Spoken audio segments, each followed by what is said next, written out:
চাওয়া পাওয়ার জায়গা আর পাওয়ার জায়গা দুটো কিন্তু আলাদা বিষয়। আমাদের দেখতে হবে যে সেই ব্যক্তিটা কতটুকুন চাইছে বা সে পেতে পারবে কিনা সেই বিষয়ে, অথবা তার পাওয়ার ইচ্ছাটা আছে কিনা। আমরা যদি প্রথমে দেখি তার ভিতরে পাওয়ার ইচ্ছাটা আছে কিনা, শুক্রের পজিশনে যদি একাধিক রেখা এরকম ভাবে থেকে থাকে, তাহলে আমরা ধরে নেবো যে সেই ব্যক্তির, সেই জাতক অথবা জাতিকার কিন্তু পাওয়ার ইচ্ছেটা অনেক বেশি আছে, সে আরো বেশি পেতে চাইছে, সে আরো বেশি নিতে চাইছে।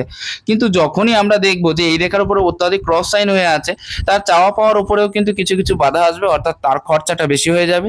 খরচা বেশি হওয়ার কারণে সে প্রতিদিক অর্থাৎ সব দিক কিন্তু সমানভাবে ম্যানেজমেন্ট করতে পারবে না, এই বিষয়টা কিন্তু থেকে যায়। এবার আসি, যদি হাতের ক্ষেত্রে বৃহৎ ত্রিভুজ, বৃহৎ চতুর্ভুজ থেকে থাকে, তারাও কিন্তু প্রচুর পেয়ে থাকে জীবনে, অর্থনৈতিক ক্ষেত্রে উন্নতি হয়ে থাকে। তবে তার আগে দেখতে হবে শনির পজিশন যদি ফ্ল্যাট থাকে, রাহুর পজিশন যদি ফ্ল্যাট থাকে, কেতুর পজিশন যদি ভালো থেকে থাকে, এগুলো কিন্তু বিশেষভাবে হেল্প করে কোনো মানুষকে কোনো জিনিস পেতে গেলে, বিশেষ করে পয়সা কড়ি ইত্যাদি।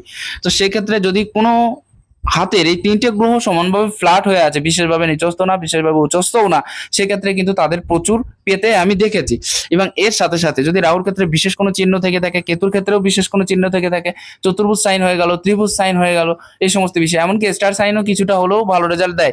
তবে একমাত্র শনির ক্ষেত্রে স্টার সাইন খুব বাজেভাবে রেজাল্ট দিয়ে থাকে এবং খুব বেশি পাওয়ার যে সংযোগ সেটা কিন্তু বৃদ্ধিপ্রাপ্ত করায় না। তো এই ক্ষেত্রে চতুর্ভুজ অথবা ত্রিভুজ সাইন প্রত্যেকটা ক্ষেত্রে কিন্তু ভালো রেজাল্ট দিয়ে থাকে, এবং এরা হঠাৎ প্রাপ্তির যে জায়গা সেটা কিন্তু অনেকটা ভালো করে দেখিয়ে দেয় বা হঠাৎ প্রাপ্তি কিন্তু করে থাকে। নমস্কার।